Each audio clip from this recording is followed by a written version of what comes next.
Pastor Yo from Nelson Avenue. We are starting this podcast series, hoping that the things we talk about in this series will be helpful, not just to Christians, but also to others. We're in a very unique time in our lives and in human history with the COVID-19 pandemic happening, and we thought, let's try something that might address maybe questions people have, fears that they're dealing with. So stay tuned for this podcast, but also for upcoming podcasts as we seek to really listen to what maybe God's saying to us in this time. So in this podcast series, we're thinking about things that we're learning in this pandemic, things that I'm learning or I'm reflecting on.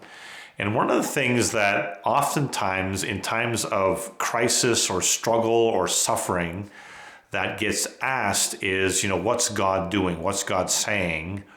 Or is God punishing people? And I've even started to hear this from some Christians. This is some kind of punishment. COVID-19 is some kind of punishments for the sins of the world or for individual nations. And I've been reflecting on that a little bit, and I want to caution people not to jump to that conclusion too quickly. And I say that because when we look at the whole story of the Bible, we certainly have people who come under the punishment of God, but we also have a number of people who are going through extreme suffering, but it's not because they're being punished. Actually, they come under suffering because they're doing the right thing or the good thing. So I'm thinking about people like Joseph, who is sold into slavery and then ends up in prison, not because he's been doing bad or sinful things, but because people around him have been doing things to him. He's the recipient of things that have happened to him, but not because of his faults. I think about the character of Job or King David or others, and certainly the most central figure I think about is the person of Jesus, who suffered, especially at the end of his life, terribly, but he wasn't suffering because he had done something wrong. And so I'm thinking about Jesus in the Garden of Gethsemane.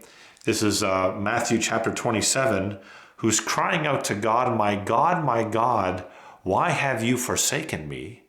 Why am I going to go through this horrendous suffering on the cross?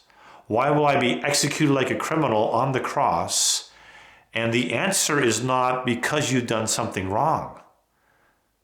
So I want to be careful, even in our day, that we don't quickly jump and say, oh, someone or some nation or some people has done something wrong. I want us to be careful and cautious that we don't jump and say God is punishing. God's at work. God's always at work. But maybe it's not punishments. As we read the story of the Bible, we think, it could easily be a redemptive work, a redeeming work, some kind of saving work that God is doing in this time. Thanks for joining us for this podcast. We hope it's been helpful for you. Stay tuned for more episodes coming up. And if you have any feedback for us, if it's been helpful for you, or if there are things that you want me or others to be talking about, do let us know. But until next time, I will see you then.